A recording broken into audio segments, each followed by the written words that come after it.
version of Adventure Seeker Sarah. So I'm very excited to be here, very excited to share all of my adventures with you. But I realize that some of you might not even actually know me. So let's just tell you a little bit about Sarah. So I am a photographer. That's what I've been doing for the longest. A little bit of everything, portraiture, families, but of course, travel photography as well. Although my guest today has been doing that a lot longer and has some really incredible things to share with you. I'm also a travel writer, as is today's guest. So I am an adventure seeker with A Canada Travel. So I'm blogging there about my adventures all over Canada, as well as having my own blog that's just starting and doing a little bit of freelancing here and there. So anywhere I travel, I'm going to write about that because my primary thing is sharing everything I do and building those connections with everyone around me. I'm also a homeschooler, 5 kids, lots of adventures. That's what we're going to be mostly talking about today, is all of our travel schooling. World schooling is another term for that, but we're not necessarily all over the world. There's a little bit of that. We spend a lot of time, even within our own city, doing what I would call travel schooling, getting out in the world and learning about things. And that's a lot of what we're going to discuss today, and how you can, even if you're not a homeschooler, even if you don't have kids, how you can sort of apply that to your life and still get out in the world and travel, do interesting things, have a lot of fun, and learn at the same time. Because, well, I mean, at least if you're me, learning is a lot of fun. I'm also a nature enthusiast. For anyone who's spent any time with me, going for a walk with me is either the most exciting thing you'll ever do or the worst thing you'll ever do. I'm really incredibly enthusiastic about a lot of things, and nature is one of those things, particularly lichens, really fond of lichens. So that's a thing you'll hear about a lot if you step into the woods with me. I'm an Ontario Master Naturalist. I'm on the board of directors for a naturalist club, and I'm pretty much just forcing my kids into the woods all the time. And anywhere I go, I'm finding, national parks or trails that we can go on to find interesting things to do there, but also to learn about all of the plants and animals everywhere I go, because that's kind of one of the things I like about traveling, right? Is it's a new, exciting adventure everywhere you go. And I don't just mean every new country, every new city, every new parking lot, every new field. There's something new and exciting to see. So I kind of thrive on finding all of the adventure, all of the excitement in every tiny little thing that we do. And, there's a lot more about me. I have a few other quirky things that I do. I'm a paranormal investigator with Class A Paranormal. So that's a fun new thing that's on the go.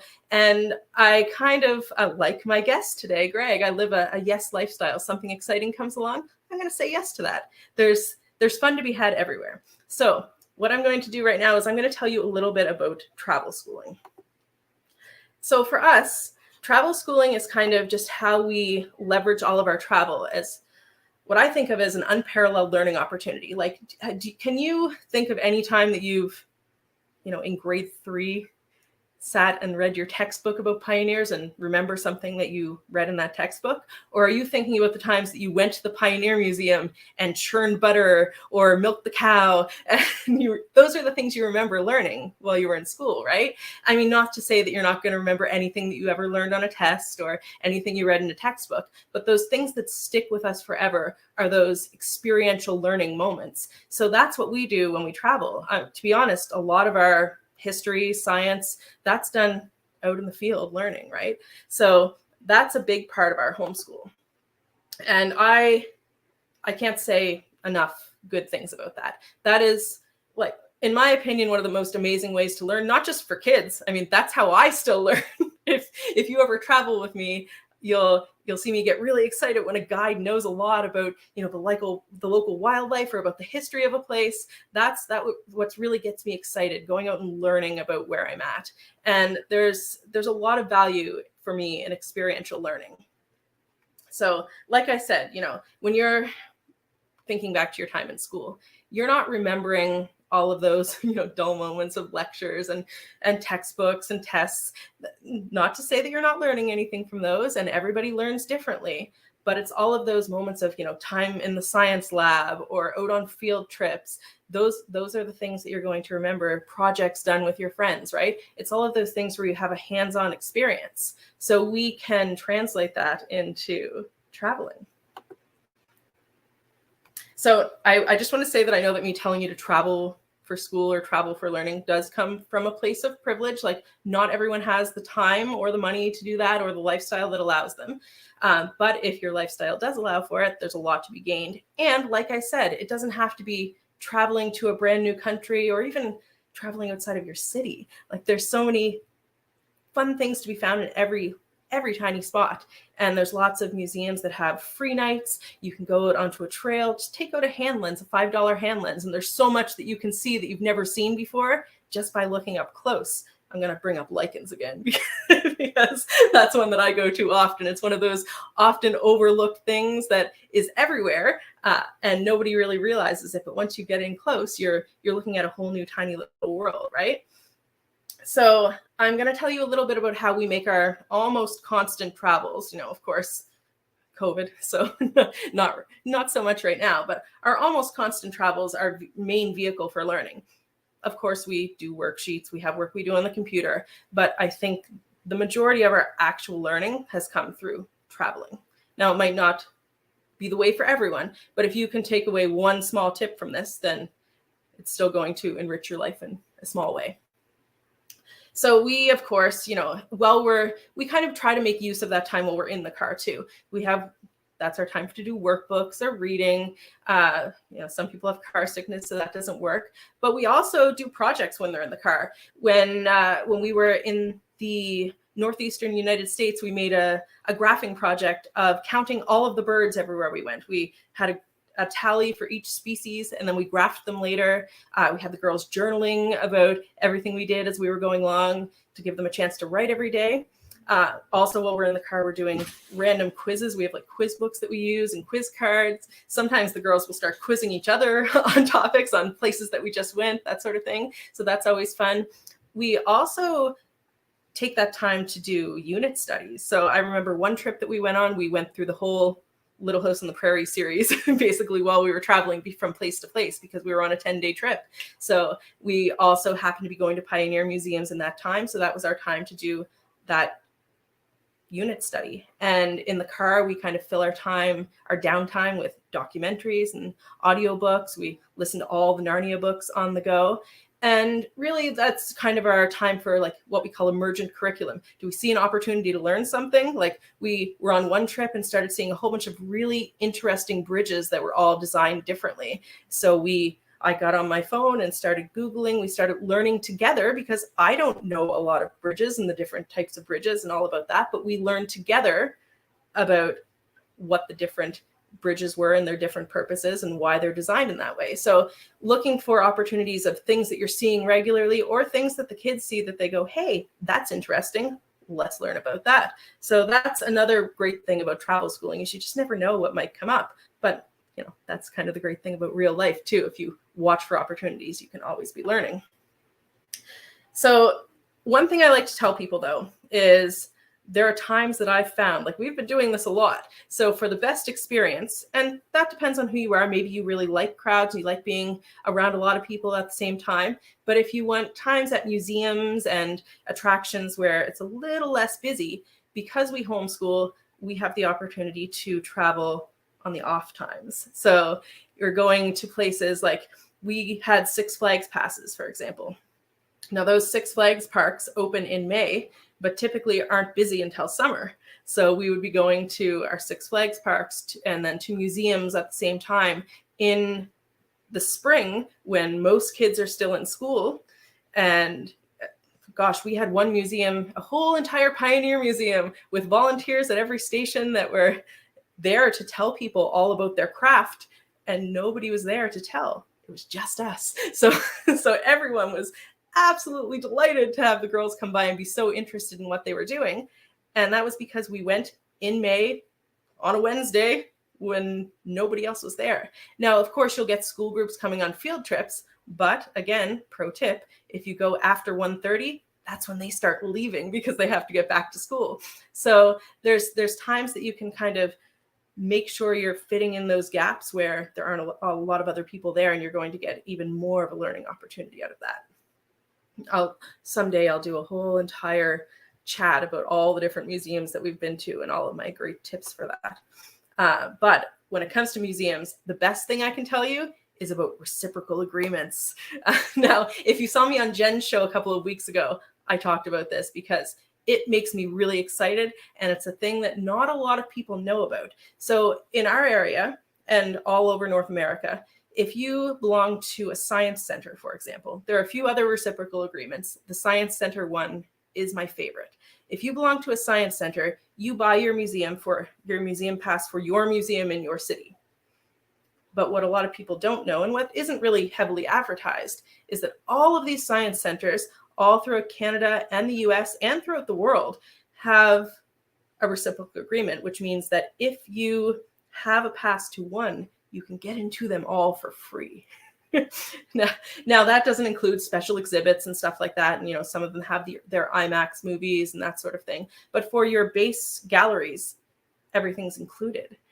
And that means that you can go to every city and for one price be getting into all of these museums. We have used our pass for our local science center more outside of Ottawa than inside, like by far. Every city we go to, we look up, okay, what science centers are near here? So it doesn't just include science centers, the science center pass. There's all science and technology. So sometimes there are children's museums included. We went to the Math Museum in New York, which was absolutely phenomenal.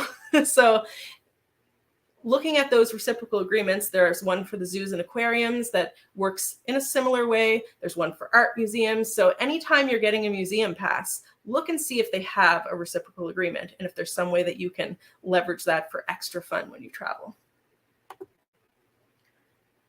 Yeah, like I actually have a whole blog post about this. So I have a lot more to say about reciprocal agreements, because even like Six Flags is another one that people don't realize. If you buy a pass to your home park, so we have Rerun in Montreal, and we can go to all of the Six Flags parks for the whole entire year, which includes parking. Sometimes if you buy your pass at the right time, they usually have a sale around Labor Day.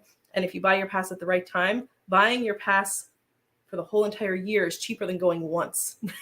So you have to, every time you're going anywhere, just check to see if they have a reciprocal agreement, because it will save you a ton of money. Like, there are a lot of us. Going to a museum is not cheap. So if you can make that a little more budget friendly, you should do that. The other thing that we like to do is kind of like ride on the backs of the school programs. Almost every museum, any attraction has some sort of field trip that they offer for schools. And often, if you just ask them for the materials that they give out to schools, like we often will go to museums and ask if they have a scavenger hunt that they give to school groups. And they almost always do. They have something that they give to their school programs. And generally speaking, they're more than happy to give you more materials to learn with. So that's another great tip that people don't realize that you can utilize. Just ask. Never hurts to ask. As long as you're happy with accepting no for an answer, it's always okay to ask. And of course, traveling is always a great opportunity for unit study. And I really like to do as much child-led learning as possible. So watch for what your kids are interested in. If you're traveling around and you see a sign for a dinosaur park, and you're like, oh my gosh, we should go check that out. Just go do it. Go learn about dinosaurs. Why not, right? As long as you're not on a tight schedule, do your best to weave those learning opportunities in and learn about the things that interest your kids, because again, you kind of want them to be excited about learning, and you want to be excited about learning. There's no reason that you can't just go a little bit off what your plan was and learn something new. And of course, like, I kind of like to create learning opportunities wherever we go.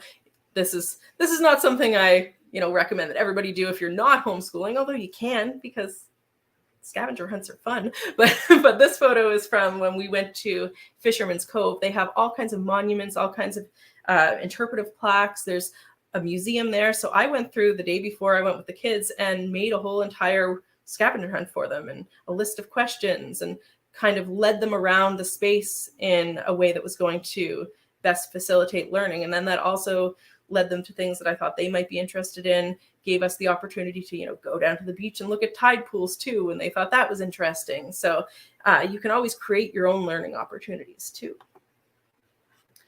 And the one thing that I want to stress is that there is some value in flexibility. I know planning is great. I love planning. I have lists everywhere, and I will plan things down to the minute in my day sometimes.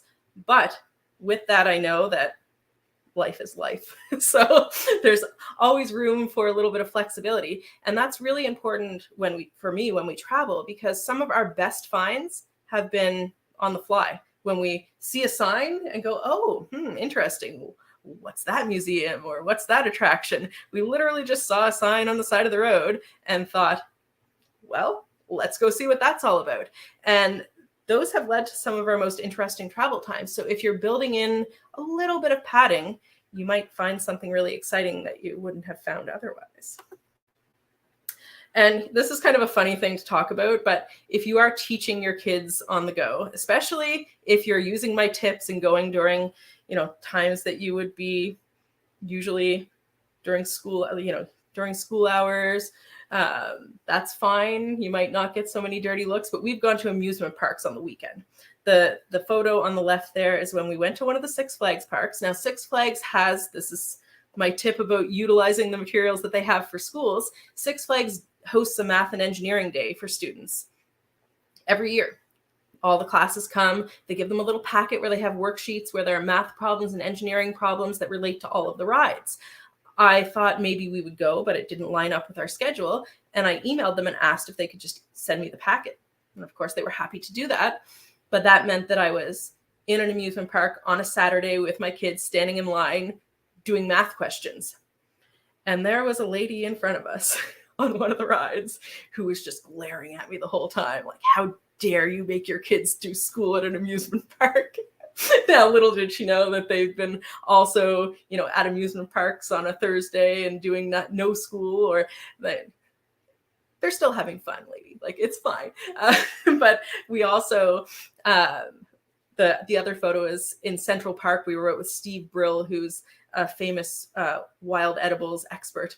And we had a lot of people looking straight at us and a lot of questions about what we were doing. So I really enjoy teaching people and bringing people along for the journey, making connections, and getting excited about answering questions. But if you are going to be learning on the go, then probably be prepared for that.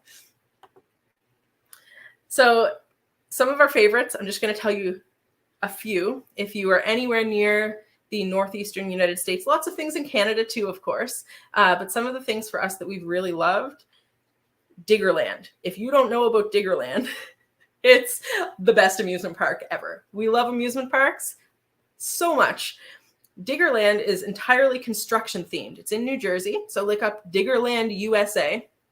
It's in New Jersey, and all of the rides are construction themed. So they're either actual construction equipment that you can just operate, or construction equipment that's been converted into rides. Like there's a dump truck with seats that just dumps you straight up. And it's silly. It's so silly, which is kind of why I love it. It's also so much fun. We went there on my birthday one year, one of the best birthdays ever, and we will certainly go back.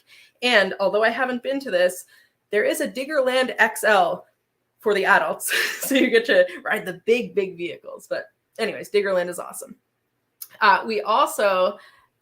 We've been to so many museums. My kids have been to countless museums, some of the biggest museums in North America.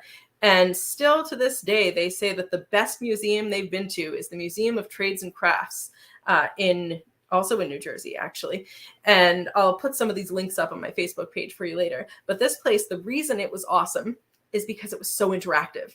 Every single exhibit had little drawers that you could pull out where you could touch things. You could feel the weight of an iron. You could move around pieces to, make a quilt. They had little cards that you could write down what your favorite part of the whole entire museum was. You'd stick it in a little thing that people could come and read it later. So it was highly interactive, which is great. Where you see us wearing all the ponchos there, that's in Herkimer, New York. And we went there to dig for Herkimer diamonds, which is just petroleum quartz. But they have a little educational center. We're learning about the rock cycle. We're learning about all of the things that we could be reading about in a textbook, but we get to spend a few minutes learning about that in their learning center and then go out into the field and actually dig. Like we're doing this in a hands-on way that none of us are ever going to forget, not just the kids, like the adults too. And I know I'm talking about experiences that we've had with our kids, but there's no reason that you can't just do this as adults too. When we were at Herkimer, there were two grown adults just there by themselves, and that's awesome too. So of course, COVID. Hopefully we're more or less on the other end of that. But travel during COVID with kids is a little bit tricky, especially like before everyone was eligible to get vaccinated. You still want to be safe, but there are lots of things that you can do within your own city. Every city has something that you can do. Plus, there's you can drive to lots of places within North America, get out and play mini golf, have adventures at home. We had a whole entire day where we just had a luau. Go to the beach. We live near a beach, and because we travel so much, we had never been to that beach. We'd gone maybe once and not swam there. And during COVID, we went 20 times. So it did give us a bit of an opportunity to see the things that are right in our own backyard. So make your own fun wherever you are and find ways to get out at least close by. But hopefully we're on the other end of that. So I am going to welcome our guest for today, which is very exciting. We actually have a lot in common. Greg Goodman is also a photographer and a travel writer and a homeschooler. So I'm going to show you a little bit about something he has going on, and that's what we're going to talk about first.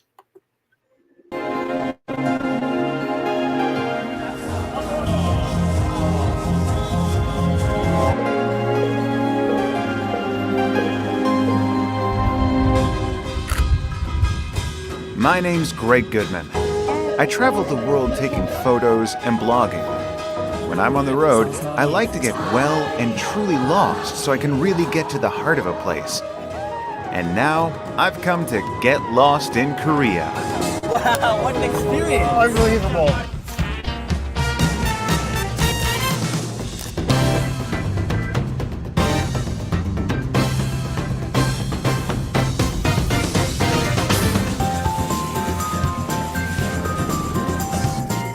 Oh yeah? That's right, show your tushy.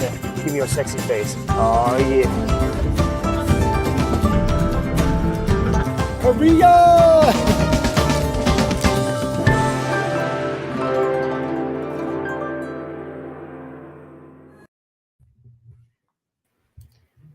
Hello, Greg. Hey, Sarah. Can you hear me okay? I can hear you great. Thank you so much for coming in. Yeah. So, of course, the first thing I'm going to ask you about is what we just watched, this show. How this came to be, your show on National Geographic, was quite the story. So why don't you tell us about that? Sure. It's funny. It was almost 10 years ago that it started, the whole adventure of this show happening. And like so many things in life, it's about connections. It's about the people you know and the authentic, genuine human interactions that you have. So a year before filming, I had been hired by Samsung to present my work at Photokina, which is a photo trade show in Germany. And at the Samsung booth, there are 5 of us presenters. And one guy was a guy from National Geographic. And, it's every photographer's dream to have anything to do with National Geographic, right? And so I was like, tell me more. I want to know everything. I was like his little puppy dog, like following him around. And while I did not have this amazing connection with him, I formed this beautiful bond with his assistant, Dahi, who was there to sort of help make things happen for him. And I kept in touch with her. And towards the end of the conference, she's like, hey, Greg, I'm going to be filming a TV show in Korea sometime next year. Do you want to be a part of it? I'm like, yes. You don't have to tell me anything else. Yes, 1,000 times yes. And I never, didn't know what that meant. I went back. I was living in Thailand at Chiang Mai at the time. And I went back and it was like 6 months and I didn't hear from her. And then one day I got the bloop sound on Facebook and it's like, you want to do this thing? Like, yes, absolutely. Let's do it. And then that's kind of how it happened. They flew me out to Korea. I was there for about a month filming. It's 10 years and I still pinch myself sometimes that I can't believe it actually happened. Like it is by far the coolest thing to ever happen to me in my career. I call it a career, but it's just, I was a guy who was traveling the world for 10 years with my wife. We were just doing our thing. We were bouncing back and forth between living in the States, finding jobs that we kind of cared about, working for a while, saving, selling our stuff, putting it in storage, traveling for a couple of years, living abroad, coming back to the States, doing it all again. And I was just doing it because it was fun, because, we didn't have kids at the time. It was like the world was our oyster. We did whatever we wanted, whenever we wanted, without any responsibilities. Right? Thus was the life of no responsibilities. And I followed my heart, and I trusted that success would follow me. And it did. Like, to be honest, it did, because I truly believe, because I was doing it because it was fun. I was doing it because, like you, like, I think it's by sharing our truth, by sharing our story, our experiences, and not just like, oh, I went here and took this pretty picture, but it's like, oh, I went here and took this pretty picture, and here's how I felt. And, here's the story of me making beautiful photos at Angkor Wat, but here's also the story of the time that my wife and I were traveling in, Bolivia, and we were on a bus, and the bus stopped at the side of a lake, and I went out to go pee, and I came back from the bathroom, and I use that term very loosely, and the bus was on a boat with my wife on it, floating away across the river, and I had to figure out. Fortunately, I spoke some Spanish, and I was able to communicate with some people and find out this was actually a completely normal thing. But, for that, the story is like the story. Yes, it's a crazy story, but the story is about like the mini panic attack I had, right? The feeling of my heart beating against my chest like a caged animal, like terror, fear, what's going to happen? The sweat dripping down my face, looking around, not knowing what's going to happen. Am I stuck here? My passport, my money, my wallet, my everything except my point and shoot is on this bus, on this boat with my wife floating away. And like, how is this going to work out? Like, to me, that's the interesting stuff. That's the real stuff. Yeah. And you're so right. I mean, it's not human experience. It's not just about showing through photos, which of course both of us do a lot of it, showing people what we're doing. But you're right. It is about immersing your reader in what was going on, right? You want to make people feel like they were there and not just show them what you were seeing. So I'm not going to give any spoilers for your show. I'm going to post a link and make sure people go watch it. But through that was a huge experience for you. You saw a lot of Korea and did a lot of really interesting things. What would you say was the standout for you? I know there's going to be a lot, but if there was one thing that you're like, there's no way I could have not done that, that's my favorite. Yeah, it was in South Korea. There are these people called nakji, which is they're like these little octopuses, and they're nakji fishermen. But it's not like, sitting on a boat with a hook, with a fishing rod. That's how much you know about fishing. It's you're taking a shovel and digging through mud trenches, chasing after these little octopus that are squiggling away, forming their own channels, their own like tunnels through the mud. And I watched the guy do it. And gave me a shovel. Like, this is going to be good TV. Let's have the the American kid go shovel and catch an octopus. And I was so freaking determined, and I actually did it. I caught the octopus. I picked it up with my bare hand, and my greatest memory was just this feeling of like exhilaration and joy. And yes, when I as I like thrust it above my head and caught it, and like that moment right there of just like accomplishment and like I didn't really think I was going to be able to do it, because what chance did I have? And I did. So it was pretty cool. So that's probably my single favorite memory and moment of the experience. That's amazing. It's like clam digging on steroids. The clams, but they're smart. That next day, I'll tell you what. So speaking of accomplishments, you have a lot of accomplishments when it comes to your photography. I'm certainly not going to list them off because it's a list the size of my arm. But what are you most proud of there?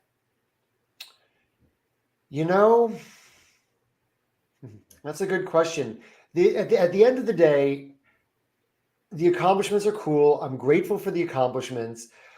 But the accomplishments, like I said before, like are a product of truly believe this, like following my heart and putting myself out there and being vulnerable and sharing those feelings and those emotions, because it's real. So like what I'm most proud of is not any single like gallery exhibition or the National Geographic or any of that stuff. It's like the individual lives that I get to I don't want to say this to come across as like cocky or egotistical, because I truly work hard to not have that behind it. Like the lives that I'm able to touch and the people that I'm able to influence and inspire by sharing my journey, my life, my truth. That is to me the most rewarding part of doing what I do, and what continues to fuel me. Like it's been a long road since getting back. My wife Carrie and I, we got back to the States in 2014 after this 10-year like epic travel thing. I tried to make the photographic storyteller a viable business in the States, but things are a lot more expensive in Northern California than they are in Chiang Mai, Thailand. And I couldn't do it. And I kind of just like gave up for a long time. And I started a web design and marketing business, and I love helping people there. And I work with therapists, psychotherapists. So I love giving back, helping the helpers. But there's this like creative spark that kind of got extinguished because I wasn't sharing this, like my core passion and like my feelings, right? Any of it. So to me, like one of the most rewarding things has been kickstarting it again and realizing like, even if I'm not staying in shady $3 guest houses with bed bugs and writing about it, or watching my wife sail away, or making TV shows, or whatever like the stories are, we all have our own beautiful travel stories. It's just so nice to like, and especially, I heard you mention, I loved your presentation and everything you shared, right? Like, who am I now? I'm a dad. I have a 6-year-old son, Bodhi, and a 3-year-old daughter, Luna, and they are my life. And you are an inspiration, Sarah, what you're doing with your kids. Like, that's what Carrie and I always dreamed of. And, I'll be honest, Bodhi has not always been the biggest lover of being in cars. So that's kind of like dampened this idea that we had, but now he's starting to be more comfortable, and he's discovered books on tape and all these other things. So it's like, we're stoked to start getting out there and doing what you're doing. And it's like evolving this idea of travel to exist in the world that we exist in now, because it doesn't have to be what it's always been. And it's always changing, as as I heard you spoke to, as you well know, as a fellow travel blogger and adventurer and storyteller and photographer and parent and homeschooler and all the things. So when I'm traveling, I know I come across a lot of people, and you seem like a very similar sort to me, where you're talking to everyone and making connections, and you're just a very open person. So I know that I hear a lot of interesting stories and meet a lot of interesting people. Is there anything that stands out to you as like a story that really sticks with you of meeting someone in your travels?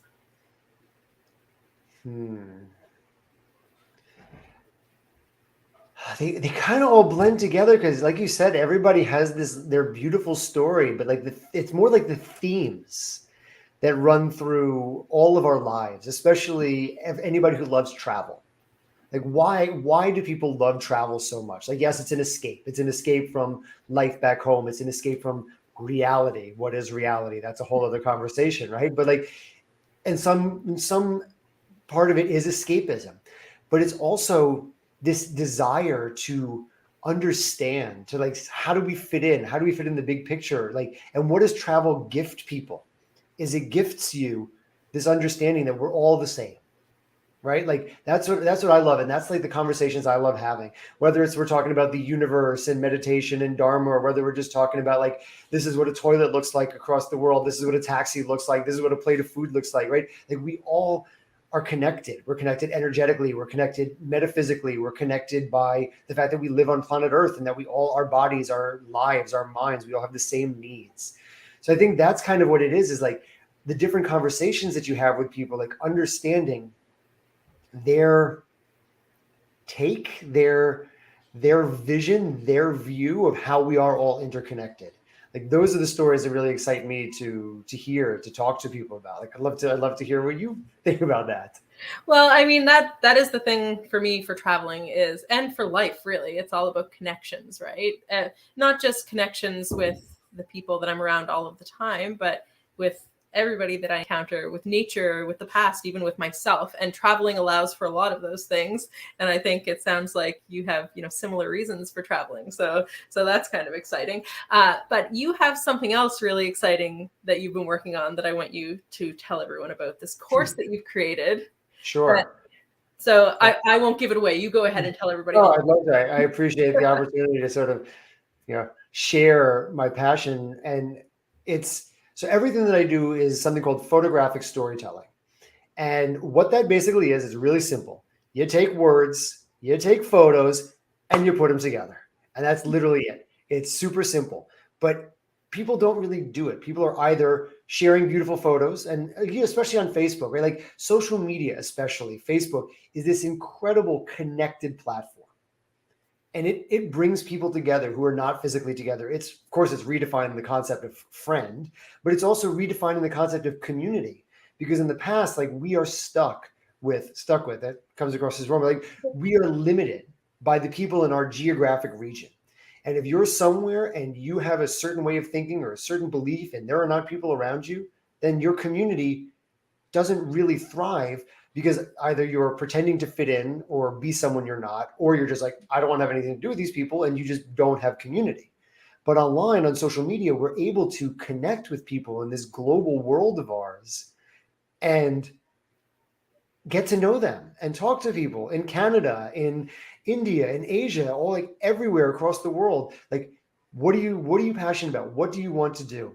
So because of that, everybody's sharing more and more on social media. And of course, the pandemic has really ramped that up a notch, and people are more disconnected than ever. And people are sharing more than ever on social media, and especially photographers and travel lovers. What do we love doing more than anything? We love sharing. For whatever reason you love to share, whatever, there's myriad reasons to love to share, but so often you make a post, you share a beautiful photo, it gets a couple likes, one from your parents, one from your partner, one from your best childhood friend, and then that's it. It kind of disappears forever. But what photographic storytelling does is it tells the story behind that photo, and it gives you an excuse to actually fill in the 1,000 metaphoric words that a photo tells. The reason being to share your life, to share your life's journey with friends, with family, with loved ones, with complete strangers, right? Because a stranger is a friend you haven't met yet. So what my course is, it's called From Taking Photos to Making Memories. It's 6 weeks of video content. It's me sitting here talking, sharing photos, sharing travel stories, teaching you, travel lovers, photographers, people who want to share your lives, photographers who want more people to see your images. Because it's true. If you just post a photo, its reach is limited. If you share just a story, its reach is limited. But by combining the two, that's how you actually stand out in a crowd. That's how you stand out in a busy social media crowd. So whatever your goal is, if it's just sharing what's happening with your kids, like, right, I'm working on a post right now to post today. And literally, I want to recap this beautiful morning I had with my daughter in the backyard, where we swung on a bunch of swings and played with our chickens and jumped in the trampoline, right? Like, it's the type of thing that on its own, people aren't necessarily going to care about reading. And then I have like this nice picture that I took, I'm really excited about, of a walnut tree reflecting in a puddle on a 2x8 board. If I posted that photo by itself, no one cares. If I posted the story by itself, it's like, oh, great, dad loves his daughter, woohoo. But because I'm going to combine these two, it's providing this comprehensive narrative of taking people on an adventure, on the journey of my life, and forming connections with people. And that's what photographic storytelling does. That's what you're going to learn how to do in the course. Plus, and I'm going to sort of list this out, you're going to learn how to improve your photos in just a few seconds with photo editing techniques and photo composition techniques, really easy stuff. There's an overview of Lightroom. There's an overview of some photo editing apps that I love. I'm going to share my technique, my style, which of course you can adapt to your own. You're going to learn how to breathe new life into old travels. Because Sarah, I don't know about you, but I have like 150,000 photos on my hard drive that have never seen the light of day. 100%. Yep. Dozens and dozens and dozens, if not hundreds of stories that have never seen the light of day. And the photographic storytelling, so many travelers, forget like professional travel photographers, like anybody who travels has these things. And they deserve to be seen because they are your unique, beautiful view of the world. Nobody sees the world like you see the world, Sarah. No one sees the world like you. Whoever you are watching this video right now sees the world, and you should be sharing that. So you're going to learn how to dive in, how to organize your old photos, how to do all the things to make sure that you can actually find the pictures you want, how to tell the story of your life. Like, how do you want to be remembered? What is the narrative of your life? How are you going to share it? There's a segment on how to make a website, how to make a blog, how to create a printed full color travel magazine, so that it is actually something tangible. Is it over here somewhere? Don't mind me. Right, like I made this a few years ago. It's A Journey Awaits. It's a full color magazine of some of my favorite travel stories. Because you know what? I love technology. I love it a lot. I can't trust that in 100 years, my grandkids are going to know what the heck a JPEG is, or a MOV file, or an HTTPS website. But assuming that we take care of it and I don't like leave it out in the sun, like this will still be around. So it's all about creating connection in a disconnected world. Absolutely. That's that fantastic. was a very long answer. I hope that. Oh, I love it. And actually, you know what? I'm going to say that from what I've seen, we don't know each other very well. And I'm sorry to my friends that I've known for years, but I probably end up reading your posts more than almost anybody else because they have this photographic storytelling style. You capture my interest with awesome photos of you doing great things with your family. And then there's this fantastic story behind it. So your course, I would imagine, is not just applicable to people who are off traveling all the time, but just people who want to share their lives with family and friends, right? It's not only for if you're off jet setting about the world. Not at all. Yeah. Adventures everywhere, right? It's true.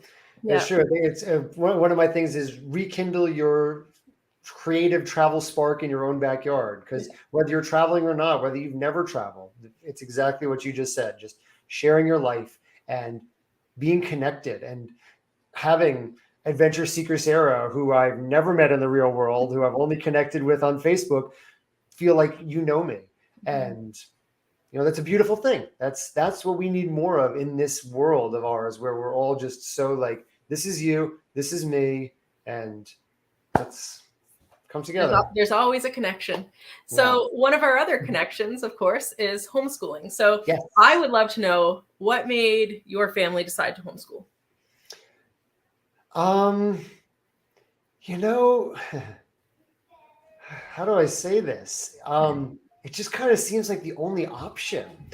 And it was a very, very long, arduous journey for me to get to the point, because I grew up, as did so many of us, in the public school system here in the United States. And I was like, I turned out fine. My education was fine. I learned how to read. I learned how to write. Like, I don't want to be responsible for teaching my kids anything. That sounds like not what I want to do. But then it was almost like realizing it's like this shift of, who says that at age 6 you need to be reading? Who says that age 8 you need to be doing multiplication tables? Who says that if you're not doing this, you are doomed to failure in your life? And that is what the non-homeschooling mentality or structure is. And I get it. Like, I'm not trying to condemn it by any means. You have tens of millions of kids every year who need to go through some kind of something. And you have parents who do not have the ability, whether it's financial or time or support or whatever, to, as you said in your presentation, to do this. It is a luxury. It is a privilege. And I completely and totally acknowledge that as you said, I am coming from this from a place of privilege. And from that place of privilege, I think that it creates more well-balanced children who can pursue their own interests, who can pursue their own passions, who can say like, hey, let's find out about those bridges, right? Who can get, we have something kind of, we have some touch a truck here, which is where they bring in trucks from all over. And it's, right, like it's like, these are the things that our children get passionate about. And then we go to the library and we get books and we read about it and they learn about it. And Bodhi at 6 is so interested in reading already. Yeah. Is he reading where a 6-year-old would be reading otherwise? No, sure not. But that's not going to stop him. That's not going to mean that he's going to be an illiterate adult. But that was a fear that I had to get over, right? Like and I think a lot of people do when it comes to this concept of homeschooling, of unschooling. But what I really want to do is world schooling. That's what I really want to do, is get us out of the States, back on the road, get those passports stamped, and let's go live in some intentional communities, some places around the world, and just do this thing. Well, my recommendation is that you come to Canada first, and I'll show you all sorts of cool things here, and then you can move on from there. Cool. So before we go, I want to ask you, you've been traveling for a long time, you've been blogging for a long time. You, like me, are an adventure seeker and big on connections all over the place. What is your number one piece of advice for fellow adventure seekers or new adventure seekers, people who are just starting to, go out and explore the world? All right, I'm gonna give two separate advices for the people who think about turning into a business, because it's so popular now. Like, get paid to travel, make money, become a blogger, get rich, work around the world, quit your job, all these promises, like passive income, make money while you're on the scuba diving boat. Like, all those things are possible, and they take a lot of work. And do it. If you're starting a travel blog, if you're doing any of it, do it because it's fun. Do it because it brings you joy, because it makes you smile, because it lights you up. And if any of those other things happen, cool. But take the pressure off. Don't start with that pressure, because that's just setting you up for heartbreak when it's not moving at the speed you want. And of course, some people are meteoric success stories out of the gate, but most people are not. Most people that I talk to are sort of taking their time or whatever. And so that's my advice to anybody who's looking at it from the business side. And to everybody else, I mean, just do it. Do it right. Do it up. There's no right. I mean, there's no right or wrong way to do it. Like, do it again. Follow your heart. Have fun. Go out there. See what the world is like, and just trust. And trust that the locals are going to take care of you. Trust that everything is going to work out. And whatever attitude you go into a place with is exactly what you are going to manifest. If you go in thinking you're going to get robbed and you're going to get ripped off, that's what's going to happen. If you go in thinking you're going to have the most amazing time ever, sure, there's still that teeny chance you might get robbed or ripped off, but odds are that is the reality you're going to create. So that's my sort of big, without giving it any prior thought, advices. Well, I think that is great advice, Greg. And thank you so much for joining me today. It was a pleasure to have you as my first guest. Yay! I'm so excited for you in this budding podcast and entrepreneurial and just fun adventure. And, everything you're doing is so inspirational. So thank you for having me on your show. Like, this is do all the great. Things. Thanks again, Greg. I'll let you go for now. And I really appreciate you coming. Hopefully you can come back and see me again sometime in the future. Cool. See you in Canada. Bye-bye. Bye. All right. Thank you so much to Greg for coming in today. We're going to sign off soon. But before I do, I'm going to tell you to go like Adventure Seeker Sarah on Facebook, Instagram, TikTok, all the places. But also go find Connect TV and make sure you give them a like, because we have a whole host of other shows on Connect TV coming up. We have the Jen Hayward Show. We have Hey Josh, What You Drinking?